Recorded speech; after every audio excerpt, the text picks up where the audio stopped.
तो ये सेक्शंस जो है हमारे पर्सनल और पोजेसिव में, क्योंकि सेम सेक्शन फॉल करते हैं, सेम टाइप से डिवीजन होता है इनका, इसी वजह से यहाँ पर हमारा क्या होता है कि कुछ रूल्स जो पर्सनल में फॉलो करते हैं वही रूल्स हमारे पोजेसिव में भी फॉलो होते हैं। तो इसमें बहुत ज्यादा डिफरेंस नहीं क्रिएट होता है। तो कुछ रूल आप नीचे पढ़ेंगे, उसमें अगर पर्सनल लिखा है वहां पर पोजेसिव प्रोनाउंस भी यूज हो रहे हैं। Okay, next is your reflexive pronoun. Personal possessive में स्पेसिफिकली आई होप किसी को कोई डाउट नहीं है कि कहाँ पर क्या यूज करना है। Just I give a brief reception for you. अगर आप फर्स्ट पर्सन है, फर्स्ट पर्सन वो होता है जो सेंटेंस बोल रहा है। That means if you are the one speaking तो आप आई, मी, माई, माइन यूज करेंगे।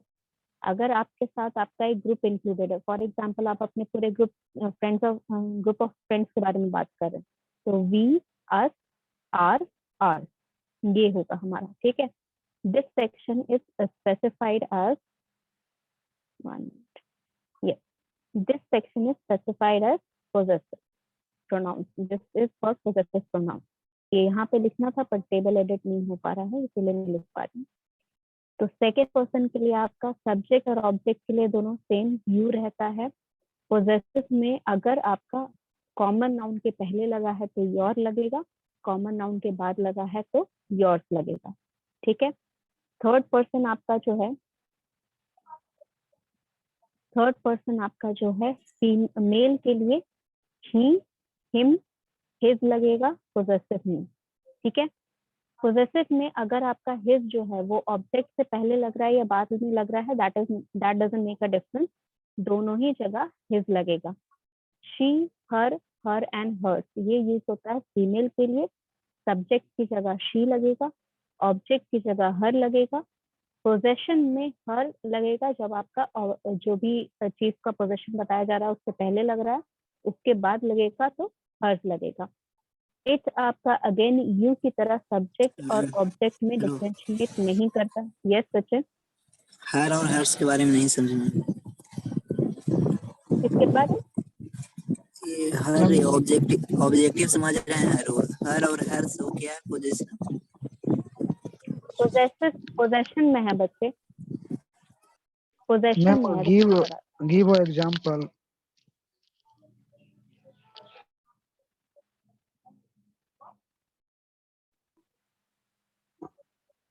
बच्चे पहले ग्रामर से थोड़ा पढ़ लो, सेंटेंस आप बनाना सीखोगे, क्या स्ट्रक्चर है, उसके बाद ही तो आप यहाँ पर स्पीच का मैं कुछ आपको बताऊंगी। ठीक है, पहले आप ग्रामर थोड़ा सा पढ़ लीजिए, आपके पास अभी बहुत टाइम है, that is not the issue. ठीक है, तो पहले कुछ ग्रामर पढ़ लेते हैं, उसके बाद फिर मैं कम्युनिकेशन की एक्सरसाइज कराऊंगी। ये चीज मैंने फर्स्ट क्लास में भी बताई थी, we will be doing both the part. आपका ग्रामर का भी पार्ट होगा, कम्युनिकेशन का भी पार्ट होगा। यहाँ बेसिक स्ट्रक्चर पहले क्लियर कर लेते हैं, उसके बाद ये भी कंटिन्यू चलता रहेगा, कम्युनिकेशन पार्ट भी कंटिन्यू चलता रहेगा। तो शी, हर और हर्स में, ठीक है, इसमें क्या डिफरेंस है बताते हैं। ये पोर्शन जो होता है हर और, जैसे यहाँ पर हिज जो है वो सब्जेक्ट, जो जिस चीज का पोजेशन बताया जा रहा है, पोजेशन मतलब जो आपका है ये बताना है आपको, तो उस चीज का अगर पोजेशन बताया जा रहा है तो हिज,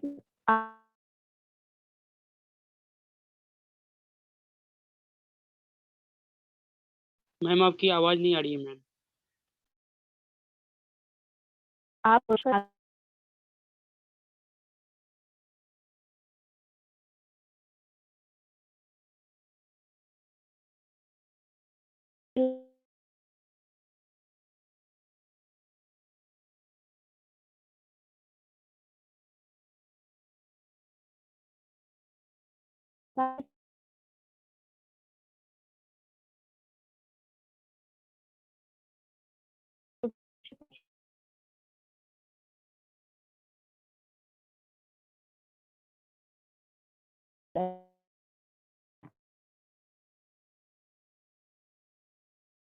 चलिए, तो एज आई वाज टेलिंग, यहाँ पर हर जो है, ठीक है, जिस तरह यहाँ पर हिज जो है वो यूज होता है किसके लिए, हिज। अगर आप पोजेशन के बाद लगा रहे हैं उसमें भी हिज यूज हो रहा है, पोजेशन के पहले लगा रहे हैं तो भी वहां पर हिज ही यूज होगा। ठीक है, यहाँ पर हर में भी वो केस होता है। हर में क्या केस होता है? हर में ये केस होता है कि अगर आप पोजेशन बता रहे हैं या एज अ ऑब्जेक्ट लगा रहे हैं उसे सेंटेंस में, ठीक है। फॉर एग्जाम्पल, अगर जैसे मैंने बताया, आपको एग्जाम्पल बताया सब्जेक्ट का कि I gave my bag to her, ठीक है, I gave my bag to her. Let me just write it down, I gave my bag to her, मतलब मैंने अपना बैग उसे दे दिया, ठीक है। Now that bag is hers, मतलब अब वो बैग जो है वो उसका हो गया। तो ये पोजेशन बताना हो गया, मतलब मेरे से जो मेरे पास जो पोजेशन था मैंने उसे पहले दे दिया, तो मेरा देना, मैंने जब दिया, ये पहला सेंटेंस जो है I gave my bag to her, तो मैंने दिया, मैं सब्जेक्ट हुई उस सेंटेंस की और वो ऑब्जेक्ट हुई, क्योंकि मैंने उसे दिया, उस पे इफेक्ट पड़ा मेरे काम करने का, मैंने बैग दिया तो उस पे इफेक्ट पड़ा। नेक्स्ट जो सेंटेंस है, now that bag is hers, मतलब अब वो जो बैग है वो उसका पोजेशन है, ठीक है। अब वो मेरा नहीं रह गया, वो उसका रह गया, तो यहाँ पर पोजेसिव हो गया आपका, ठीक है। पोजेशन बताया जा रहा है। अगर आपको पोजेशन बताना है जिसमें हर यूज हो रहा है तो ये हो जाएगा that is her bag now. यहाँ पर हर भी लगा सकते हो अगर इस सेंटेंस के स्ट्रक्चर को चेंज करो। जो ऊपर वाला सेंटेंस है उसके सेंटेंस को स्ट्रक्चर मैंने जब चेंज किया तो क्या चेंज हो गया? That is her bag now, ठीक है, मतलब वो उसका बैग है। दोनों सेंटेंस, लास्ट के जो दो सेंटेंसेस है, now that bag is hers and that is her bag now, ये दोनों ही सेंटेंसेस सिमिलर हैं, दोनों का सेम मीनिंग कन्वे हो रहा है, लेकिन सिर्फ यहाँ पे स्ट्रक्चर का डिफरेंस है।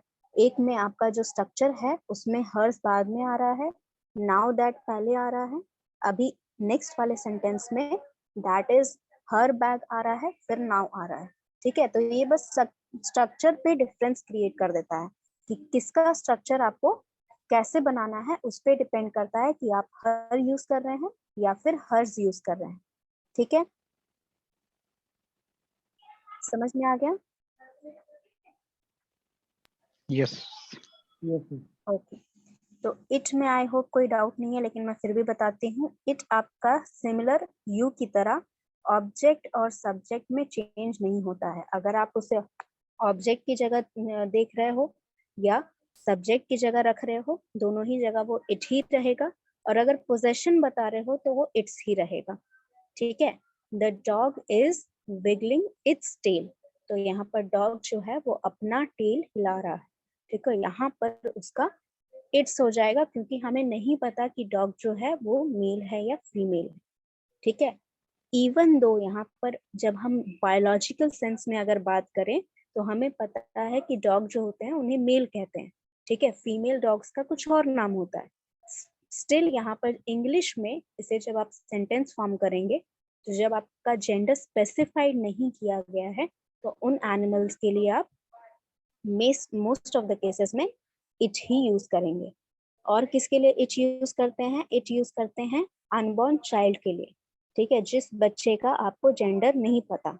अगर आप किसी भी चाइल्ड के बारे में बात कर रहे हैं जहां जेंडर स्पेसिफाई नहीं किया गया है, उस केस में भी आप उसके लिए इट ही लगाएंगे। चाइल्ड मतलब एक बच्चा, तो एक बच्चा कोई भी हो सकता है, मेल भी हो सकता है, फीमेल भी हो सकता है, तो उस केस में भी आप इट लगाएंगे, ठीक है। नाउ दे आपका यूज होता है जब आप यहाँ पर स्पेसिफाई कर रहे हो कि यहाँ पर आपका नंबर ऑफ जो आपका सब्जेक्ट्स हैं, नंबर ऑफ सब्जेक्ट्स जो हैं वो आपका एक से ज्यादा है। प्लूरल है, ऑब्वियसली थर्ड पर्सन है, क्योंकि एक से ज्यादा अगर फर्स्ट पर्सन रहेगा तो उसका वी आ जाएगा। सेकंड पर्सन अगर एक से ज्यादा है तो यू ही रहेगा, वो चेंज नहीं करता है। लेकिन अगर थर्ड पर्सन एक से ज्यादा हो गया, ठीक है, मान लो रीता सीता गीता सबके बारे में बोलना है, ठीक है, तो उस केस में आप दे यूज करेंगे सब्जेक्ट में, ऑब्जेक्ट में देम यूज करेंगे, पोजेशन अगर बताना है पोजेसिव प्रोनाउन के लिए देयर यूज करेंगे। डू नॉट गेट कंफ्यूज्ड, ये जो आपका देयर होता है, ठीक है, ये वाला जो देयर होता है वो अलग होता है, ठीक है, ये आपका होता है डेमोन्स्ट्रेटिव प्रोनाउन, ठीक है। There was the car parked, ठीक है, और there is the cinema hall that you were looking for, there was the shop that you were looking for, ये देयर होता है डेमोन्स्ट्रेटिव प्रोनाउन, ठीक है, सॉरी यस डेमोन्स्ट्रेटिव प्रोनाउन, आपको demonstrate किया जा रहा है। ये वाला जो देयर होता है ये पोजेसिव प्रोनाउन होता है, दोनों में कंफ्यूज मत करिएगा, बहुत सारे स्टूडेंट करते हैं, I do not want you to get confused in this, ठीक है।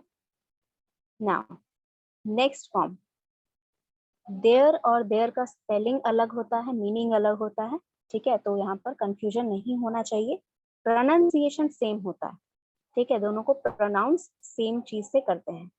अगेन यहाँ पर देयर रहेगा तो इसका मतलब आपका सेंटेंस जो है it was their final exam, ठीक है, तो they were giving they were the final exam was there, या फिर आप कोई भी ऐसा सेंटेंस एक्टिव पैसिव के हिसाब से आपका सेंटेंस में स्ट्रक्चर चेंज हो रहा है और उसके हिसाब से देयर और देयर्स लगेगा, ठीक है। Any more doubts in this? Personal और पोजेसिव सबको क्लियर हो गया?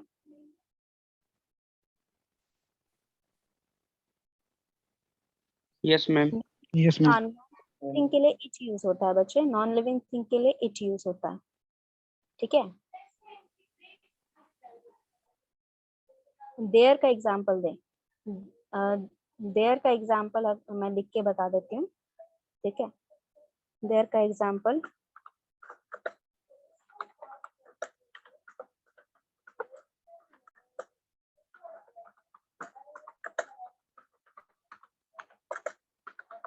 ये वाला जो मैंने ऑलरेडी बता चुकी हूँ, ये वाला they were giving their final exam, और एक एग्जांपल लिख लो,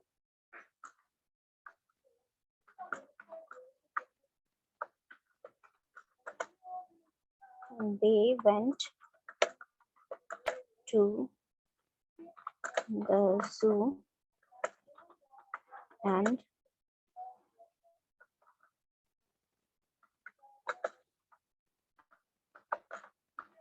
with their teacher, ठीक है, they went to the zoo with their teacher, ठीक है, ये देयर का एग्जाम्पल है। देयर मतलब पोजेसिव, दे के साथ कौन गया, दे के दे जो फाइनल एग्जाम है वो किसका है ये बताने के लिए, रिलेशन मतलब किसका पोजेशन है बताने के लिए दे यूज हो रहा है, ठीक है। They were giving their final exam, they went to the zoo with their teacher. Any more example do you want? या ये no table? Ma'am, I got it.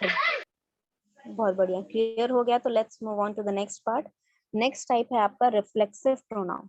Reflexive pronoun में कुछ स्पेसिफिक वर्ड्स होते हैं जो हमेशा यूज होते हैं, let me right that down for you.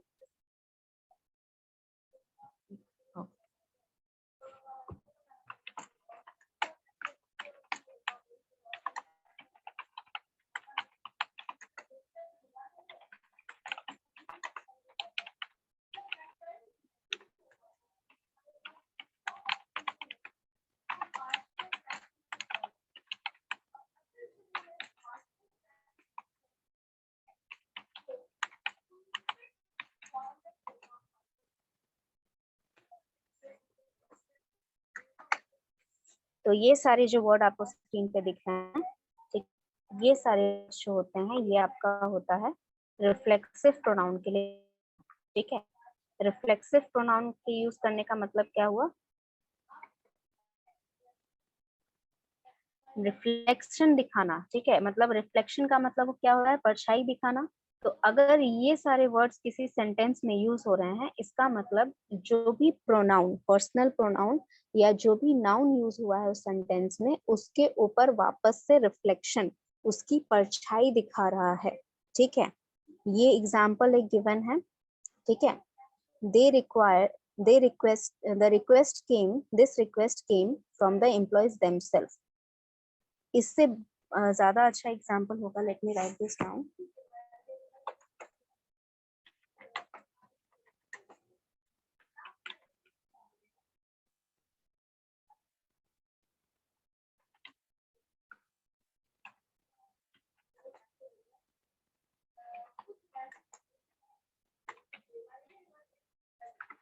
Yes, I did my assignment or I completed my assignment by myself. मतलब ये जो सेंटेंस है इसमें लिखा क्या गया है कि मैंने अपना असाइनमेंट किया. मुझे अगर सिर्फ इतना बोलना होता कि मैंने अपना असाइनमेंट कंप्लीट किया है तो I did my assignment या I completed my assignment ये काफी रहता, राइट. लेकिन यहाँ पर जो सेंटेंस है I did my assignment by myself या फिर I completed my assignment by myself का मतलब ये हुआ, इसको myself ऐड करने का मतलब ये हुआ कि मैं ये स्पेसिफाई कर रही हूँ कि मैंने खुद ये काम खुद से किया है. जो असाइनमेंट है वो मैंने पूरा का पूरा खुद से कंप्लीट किया है, पूरा का पूरा मैंने खुद से कंप्लीट किया है. मैंने इसको किसी और का हेल्प नहीं लिया, किसी और से शेयर नहीं किया, मैंने ये सारा काम खुद से किया. तो मैं अपने ऊपर रिफ्लेक्शन दिखा रही हूँ माई सेल्फ लगाकर, ठीक है. You should take care of your self, ठीक है. ये जो सेंटेंस है, let me write this down too. You should take care of your self. ये सेंटेंस जो है, ये सेंटेंस भी आपको ये चीज दिखा रहा है, you should take care of yourself, मतलब आपको अपना ध्यान रखना चाहिए. तो यहाँ पर भी किसको ध्यान रखना है? आपको खुद ध्यान रखना है, किसी और को नहीं, आपको खुद ध्यान रखना है, ठीक है. तो यहाँ पर जो काम किया जा रहा है किसके द्वारा किया जा रहा है और उसी पर असर, किस पर असर पड़ रहा है. ये दोनों ही पर्सन यानी कि आपके सब्जेक्ट और ऑब्जेक्ट दोनों ही सेम है इन सेंटेंसेस में. अंडरस्टूड. ये जो सेंटेंसेस मैंने अभी दिए एग्जांपल में, उन सभी सेंटेंसेस में आपका सब्जेक्ट और ऑब्जेक्ट यानी कि जो काम कर रहा है और जिस पे इफेक्ट पड़ रहा है वो दोनों ही सेम है. Understood. Now if you look at this example, this request came from the employee themselves, मतलब ये जो रिक्वेस्ट है ये खुद एम्प्लॉयज ने भेजी है. नाउ यहाँ पर किस चीज पे रिफ्लेक्शन दिया जा रहा है? यहाँ पर एम्प्लॉयज पे रिफ्लेक्शन दिया जा रहा है. एम्प्लॉयज जो आपके सब्जेक्ट हैं इस सेंटेंस में, जिन्होंने ये रिक्वेस्ट भेजी है, यानी कि जिसने काम किया है वो कौन है? एम्प्लॉयज हैं, ठीक है, या फिर एम्प्लॉय हैं, ठीक है. तो उनके द्वारा ये रिक्वेस्ट भेजी गई है, तो वो यहाँ पर सेंटेंस में आपके सब्जेक्ट हैं और उन्हीं के द्वारा भेजी गई है ये रिक्वेस्ट. तो अब रिक्वेस्ट भेजने का इफेक्ट भी किस पे पड़ेगा? एम्प्लॉयज पे पड़ेगा. मान लो उन्होंने कोई रिक्वेस्ट भेजा है, ठीक है. Okay, it is flickering a lot, ठीक है. तो let me share it with other device. और एक डिवाइस है, उससे मुझे शेयर करने दीजिए.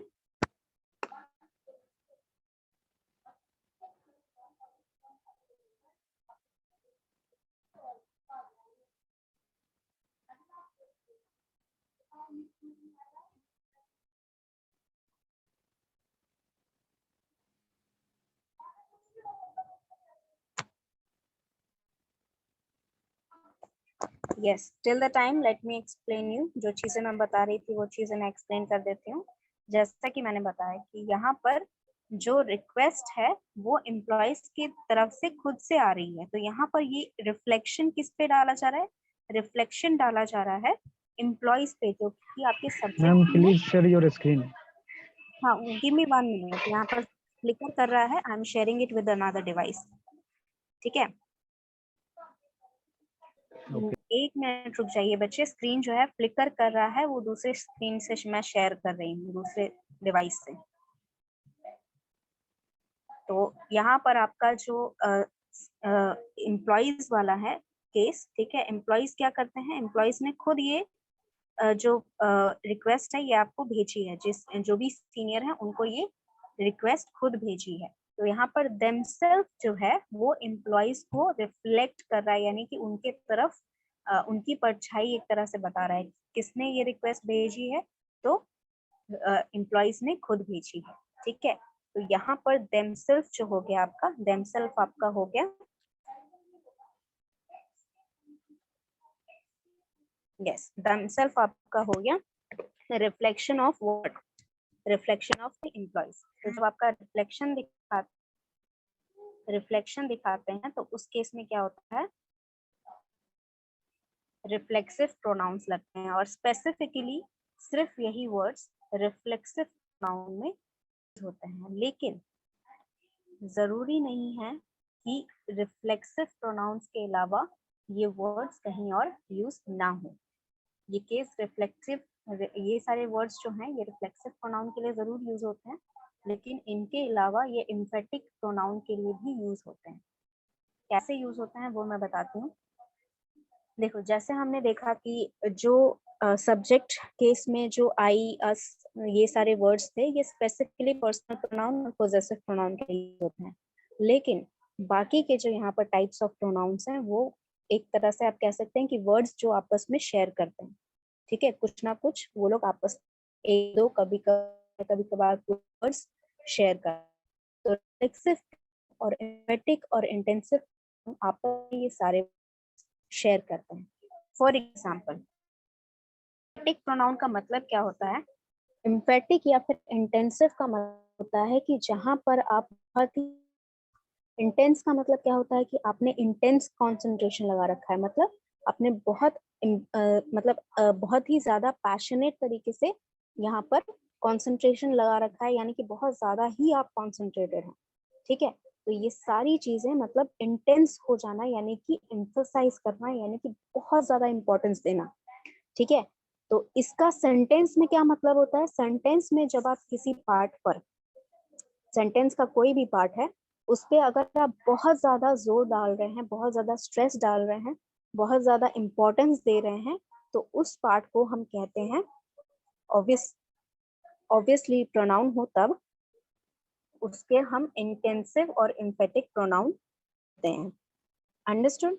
और वो सारे वर्ड्स आपके रिफ्लेक्सिव प्रोनाउन में यूज हुए थे, वो सारे वर्ड आपके हैं एम्फेटिक और इंटेंसिव प्रोनाउन के लिए। अंडरस्टूड?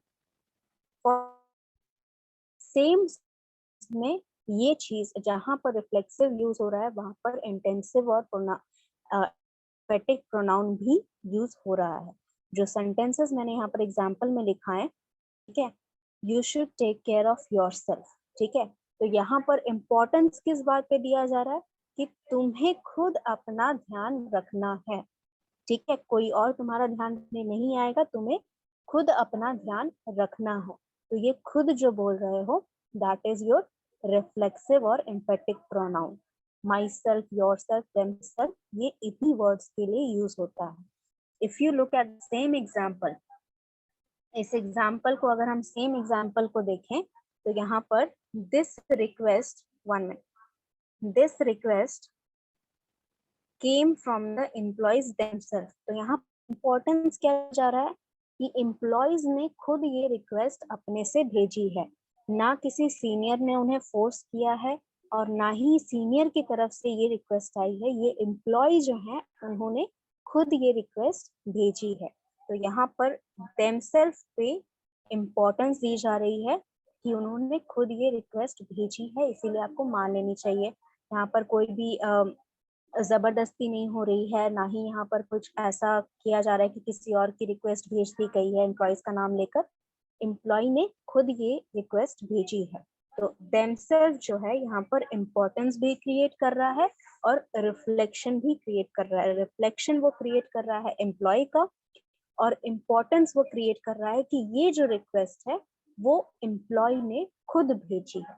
ठीक है, तो इस पूरे सेंटेंस को ये इंटेंसिफाई कर रहा है, यानी कि ये पूरा जोर दे रहा है, स्ट्रेस दे रहा है कि ये जो पूरा सेंटेंस है इसका एक पार्ट आप पूरा ध्यान दीजिए। ये बोलने का मतलब क्या हुआ कि जब अगर मैं ये सेंटेंस अगर बोलूं, मान लो मैंने आपको कोई रिक्वेस्ट भेजी है, ठीक है, या फिर आपने मुझे कोई रिक्वेस्ट की, कि मैम ऑफलाइन क्लासेस कब स्टार्ट होंगी, ये आपने पूछा, मुझे नहीं पता। मैं यहाँ पर अपने सीनियर को बात करने गई कि सर बताइए ऑफलाइन क्लासेस कब शुरू होंगी, बच्चे पूछ रहे हैं। तो ये जो मैं बोलूंगी कि बच्चे खुद ये बात पूछ रहे हैं, बिकॉज अगर मैं अपने तरफ से पूछूंगी तो वो बोलेंगे कि आप तो आ रहे हैं कॉलेज, आपको क्या करना है, ऑफलाइन शुरू होगा कब, राइट। लेकिन अगर मैं बच्चों का नाम लेके यानी कि आपको मैं पूछूं कि बच्चे खुद पूछ रहे थे कि उनका क्लासेस कब से शुरू होगा, वो कंफ्यूज हैं, वो परेशान हैं, तब जाके उनको यहाँ पर पता चला कि ठीक है चलो बच्चों को हम बता देते हैं, राइट। तो यहाँ पर इम्पोर्टेंस दिया जा रहा है कि ये जो रिक्वेस्ट है ये एम्प्लॉय ने खुद भेजी है, आप किसी और का नाम मत लीजिए। डिफरेंस है ये काम क्या करते हैं, ठीक है। रिफ्लेक्सिव और इंटेंसिव में डिफरेंस ये है कि ये किस तरह का काम करते हैं, ठीक है। जैसे पोजेशन, पोजेसिव प्रोनाउन क्या होता है, पोजेशन मतलब पोजेशन बताने के लिए होता है। पोजेसिव प्रोनाउन आपका यूज होता है कि किस चीज का आपका पोजेशन है, ये मेरा बॉटल है, ये बताने के लिए मुझे मेरा लिखना पड़ेगा, तो मेरा आपका पोजेसिव प्रोनाउन है। तो जो काम है उसके हिसाब से नाम दिया गया, ठीक है। अगर मैं कहूँ कि she is going to the market, तो शी जो यहाँ पर है प्रॉपर जो है पर्सनल प्रोनाउन है, ये पर्सनली उसके लिए बताने के लिए यूज हुआ है, जो जैसा काम वैसा नाम बताया गया है। दोनों सेम चीज यहाँ पर बता सकते हैं। हो सकता है कि देखो ये चीज है ना, आपको बोला नहीं जाएगा, आपसे पूछा नहीं जाएगा कि इम्फेटिक और इंटेंसिव में क्या डिफरेंस होता है, रिफ्लेक्सिव में क्या डिफरेंस होता है। आपको ये बता रही हूँ ताकि जब रूल्स बताया जाए तब आप कंफ्यूज ना हो कि अरे ये तो रिफ्लेक्टिव लिखा था, फिर ये वर्ड्स इंटेंसिव में क्यों लिख रहा है ऐसे, क्योंकि अलग अलग जगह अलग अलग वर्ड्स यूज होते हैं, राइट। अगर मान लीजिए कि आप खुद से सर्च करते हैं कहीं गूगल पे या कोई किताब पढ़ते हैं, वहां पे रिफ्लेक्सिव की जगह जो रूल लगा है, एक किताब में रिफ्लेक्सिव की जगह रूल लगा है, एक किताब में इम्फेटिक इंटेंसिव लिखा है, तो आप तो कंफ्यूज कर जाएंगे कि इसका नाम रिफ्लेक्सिव है या इम्फेटिक है। वो काम पे डिपेंड करता है कि इम्फेटिक का काम होता है कि वो पूरे सेंटेंस को स्ट्रेस देता है, मतलब उस पूरे सेंटेंस में वो एक पार्ट जो है थोड़ा सा डिफरेंस क्रिएट कर देता है। अगर मैं सिर्फ इतना लिखती इस सेंटेंस में कि this request came from the employee, तो इसमें और इस सेंटेंस में क्या डिफरेंस है कि ये रिक्वेस्ट एम्प्लॉय की तरफ से आई है और ये रिक्वेस्ट एम्प्लॉयज ने खुद दी है। इन दोनों में क्या डिफरेंस है कि दूसरा वाला जो सेंटेंस है जो यहाँ पर लिखा हुआ है, इसमें स्ट्रेस दिया जा रहा है, इसमें इंपॉर्टेंस दी जा रही है कि एम्प्लॉय ने खुद अपनी तरफ से रिक्वेस्ट की है, हमने नहीं बोला था उसे कुछ करने के लिए, ना ही उसने किसी और का बात सुना, उसने खुद ये रिक्वेस्ट अपने तरफ से डाली है। तो ये डिफरेंस क्रिएट हो जाता है। ये काम करता है इम्फेटिक और इंटेंसिव प्रोनाउन। रिफ्लेक्टिव प्रोनाउन जो होता है वो आपका एम्प्लॉय को रिफ्लेक्ट कर रहा है, समझे। देमसेल्फ जो है, अगर वो रिफ्लेक्टिव प्रोनाउन आप लिखोगे, इसका मतलब कि वो एम्प्लॉय जो है इस सेंटेंस में उसको रिफ्लेक्ट कर रहा है। अगर मैं यहाँ पर जो सेंटेंसेस मैंने लिख के दिए हैं आपको, उनकी तरफ हम ध्यान दें, तो यहाँ पर योरसेल्फ जो है, you should take care of yourself, तो यहाँ पर योरसेल्फ जो है वो यू के ऊपर रिफ्लेक्शन दे रहा है।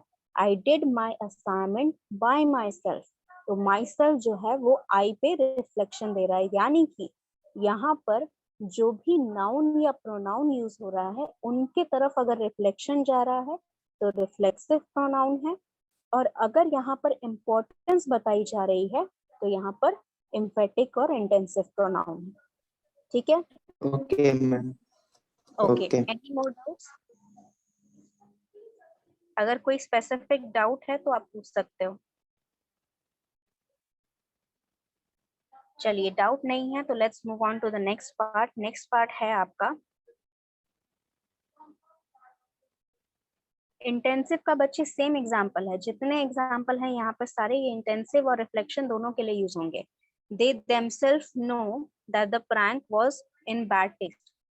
वन सेल्फ का आपका हो जाएगा कि one should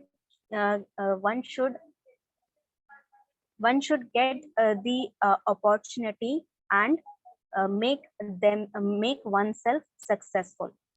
Let me write this down ताकि आपको confusion ना हो।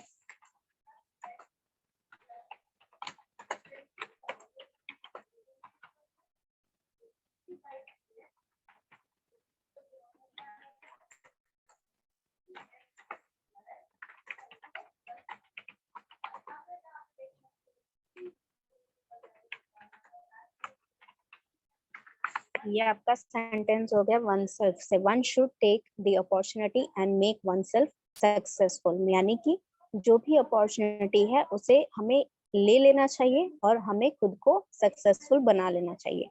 वन सेल्फ आपका तभी यूज होता है जब आपका वन प्रोनाउन लगा हो। अगर आपके सेंटेंस के स्टार्टिंग में या सेंटेंस में कहीं भी वन यूज हुआ है, ये वन नंबर वाला नहीं है, do not get confuse in this, ठीक है। ये वन जो है यहाँ पर सेंटेंस में लिखा, ये आपका जो नंबर होता है, वन नंबर, एक नंबर जो होता है वो नंबर नहीं कर रहा है।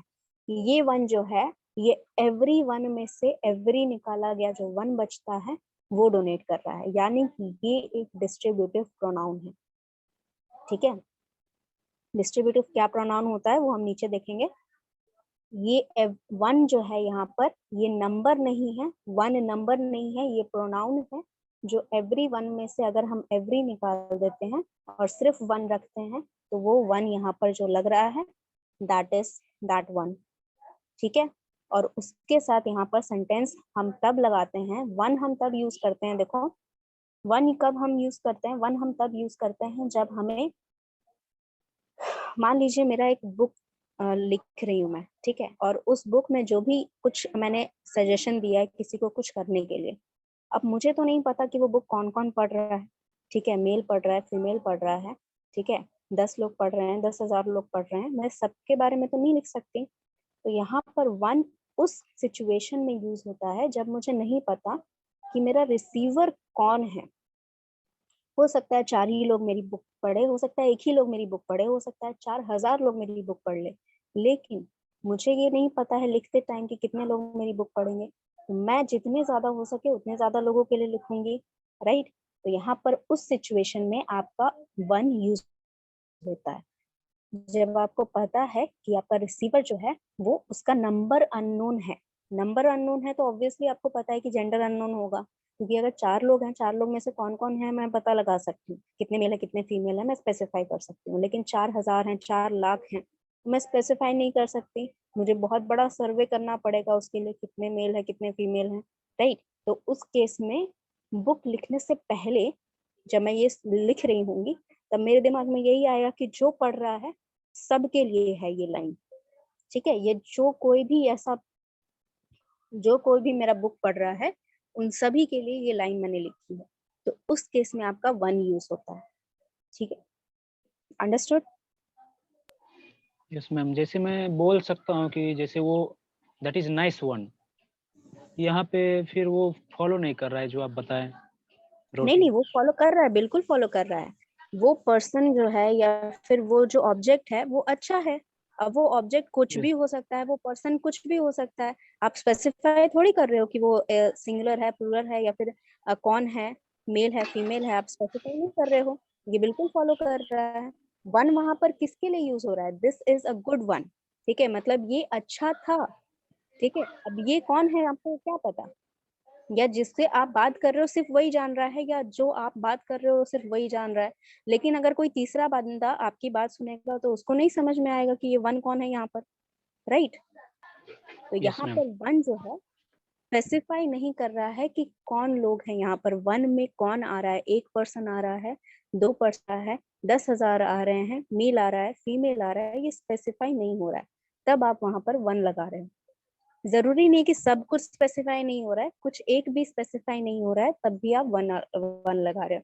जैसे that is a good one, यहाँ पर एक है, हमें पता है सिंगुलर है, हमें पता चल रहा है सेंटेंस सुनकर, लेकिन यहाँ पर मेल है, फीमेल है, ऑब्जेक्ट है, पर्सन है, ये तो नहीं पता। हो सकता है कि मैं एक ज्वेलरी को बोल रही हूँ, एक बैंगल मैंने देखा शॉप में, वो मुझे पसंद आ गया, उसके लिए भी सेम सेंटेंस है। एक पर्सन है मेरे साथ काम करता है, वो मुझे अच्छा लगा, अच्छा वर्कर है, काम कर देता है, मेरा साथ सपोर्ट कर देता है, ठीक है, मुझे कोई प्रॉब्लम हुई उसने सॉल्व कर दिया, वो भी, उसके लिए भी मैं सेंटेंस यूज कर सकती हूँ, right. Okay, so I believe यहाँ पर वन वाला डाउट क्लियर हो गया है। तो एम्पैथिक और इंटेंसिव हम पढ़ चुके हैं। Let me take the attendance before I move on to the further part. तब तक मैं यहाँ पे डेमोन्स्ट्रेटिव समझा रही हूँ। डेमोन्स्ट्रेटिव में भी कुछ वर्ड्स जो होते हैं, डेमोन्स्ट्रेशन का मतलब क्या होता है, डेमोन्स्ट्रेशन का मतलब होता है जब आप कुछ करके दिखाते हैं। जैसे मान लीजिए अभी यूट्यूब पे आपके वीडियोस बहुत सारे आ रहे होंगे, DIY वाले वीडियोस। कौन से वीडियोस होते हैं ये? जो कुछ बना के आपको दिखाते हैं, ब्रेसलेट बना के दिखा रहे हैं, ठीक है, ब्रेसलेट बना के दिखा रहे हैं आपको, कार्ड बना के क्रिएटिव दिखा, वीडियो जैसे कुछ भी।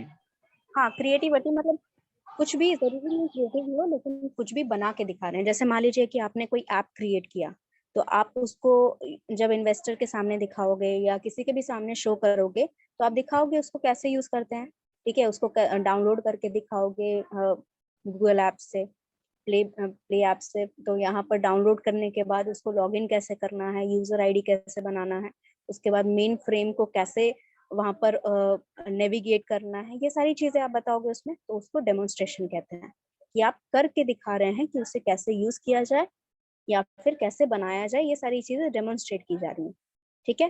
तो डेमोन्स्ट्रेटिव प्रोनाउन का मतलब होता है जब आप इंडिकेट कर रहे हैं कोई चीज, जब आप दिखा रहे हैं कोई चीज, जैसे दिस इज माई फोन, यहाँ पे दिस जो है ये आपका डेमोन्स्ट्रेटिव प्रोनाउन, ठीक है। जो स्पेसिफिक पैलेट आपका यूज होता है, मतलब स्पेसिफिक वर्ड्स जो यूज होते हैं डेमोन्स्ट्रेटिव के लिए, वो होते हैं this, that, these, those, there, here। ये कुछ वर्ड्स हैं जिनको मैंने बताया आपको, दिस, दैट, दीज, दोस, ये सारे कुछ कुछ वर्ड्स हैं जो यहाँ पर यूज होते हैं आपके डेमोन्स्ट्रेशन करने के लिए, डेमोन्स्ट्रेटिव प्रोनाउंस हैं ये। तो यहाँ पर इंडिकेट जब हो रहा है, नाउ लुक केयरफुली, यहाँ पर एक चीज मैं बता दूं बिफोर द क्लास एंड्स, ये जो दैट है, सॉरी, ये जो दैट है जो इस सेंटेंस में यूज हुआ है या इस सेंटेंस में यूज हुआ है, ये डेमोन्स्ट्रेटिव नहीं है, ये यहाँ पर डेमोन्स्ट्रेटिव नहीं है, ये रिलेशन बता रहा है। They themselves know that the prank was in bad taste। इस केस में that यानी कि एक है कि उन्हें पता था, दूसरा क्या पता था, ये दो सेंटेंसेस को जोड़ रहा है, ठीक है। तो यहाँ पर that जो है वो डेमोन्स्ट्रेटिव नहीं है। डेमोन्स्ट्रेट मतलब इंडिकेट करना, ठीक है। यस राहुल बोलो। Ma'am prank is demonstrative pronoun here. Prank नहीं, प्रैंक डेमोन्स्ट्रेटिव नहीं है। प्रैंक मतलब जैसे आप किसी के ऊपर सांप फेंक देते हैं या इस तरह का जोक करते हैं, प्रैक्टिकल जोक, उनको प्रैंक कहते हैं, ठीक है। जैसे सड़क चलते किसी को मार दिया, कैमरा दिखा रहे हैं करके, इस तरह का प्रैंक होता है, प्रैक्टिकल जोक एक तरह से, ठीक है, उसे प्रैंक कहते हैं। डेमोन्स्ट्रेटिव होता है जो दिखाया जाए, इंडिकेट करा, दिखना होता है, ठीक है। डेमोन्स्ट्रेशन मतलब मैंने बताया जो करके आप दिखाते हैं। तो डेमोन्स्ट्रेटिव प्रोनाउन मतलब जो आप दिखा रहे हैं, जिस वर्ड से आप इंडिकेट कर रहे हैं कि आप दिखा रहे हैं। अगर मैं दिस इज माय फोन में, ये फोन मैं नहीं दिखाती स्क्रीन पर, तो आपको क्या पता कौन सा फोन मेरा है? ये फोन अगर मैं स्क्रीन पे नहीं दिखा रही हूँ तो आपको कैसे पता कि मैं इसी फोन के बारे में बात कर रही हूँ, ठीक है। या फिर यहाँ पर बगल में एक चेयर रखा है, तो दिस चेयर इज एम्प्टी। अब इसमें से कौन सा चेयर है? आपको तो नहीं दिख रहा है चेयर, आपको नहीं दिख रहा है ना यहाँ पर कौन सा चेयर एम्प्टी है। तो इंडिकेट जब कर रहे हैं, जब आप डेमोन्स्ट्रेटिव यूज कर रहे हैं, तब आपको दिखाना है कि ये चीज जो है, इस चीज के बारे में हम बात कर रहे हैं। जैसे that red car is mine, मतलब वो जो रेड कार तुम्हें दिख रही है वो मेरी है, आप दिखा रहे हैं, ठीक है। अगर आप दिखा नहीं रहे हैं तो किस केस में कैसे यूज करेंगे? that movie that we watched in previous night was very good। वो मूवी जो हमने रात में देखी या कल रात में देखी वो बहुत अच्छी थी, ठीक है। तो यहाँ दैट, पहला दैट जो है वो आपका डेमोन्स्ट्रेटिव है, याद दिलाने के लिए, ठीक है। Remember that movie which we watched, तो वहां पर दैट जो है, that, remember that movie indicate करने के लिए, ठीक है, याद है वो मूवी जो हमने देखी, वो जो होता है वो आपका डेमोन्स्ट्रेटिव प्रोनाउन होता है, ठीक है। दीज दोस कैसे यूज होता है? Those books that I got from the library were very nice। वो किताबें जो मैं लाइब्रेरी से लाई थी वो बहुत अच्छी थी, तो वहां पर दोज यूज हुआ। तो मतलब स्पेसिफिकली वो किताबें जो मैं लाइब्रेरी से लाई थी। हो सकता है मेरे पास और किताबें हों रखी जो मैंने खरीदी हैं खुद से या मुझे गिफ्ट में मिली हों। मैं स्पेसिफिकली उन किताबों के बारे में बात कर रही हूँ जो मैंने लाइब्रेरी से ली हूँ। ठीक है, तो यहाँ पर डेमोन्स्ट्रेटिव मतलब होता है इंडिकेट करना।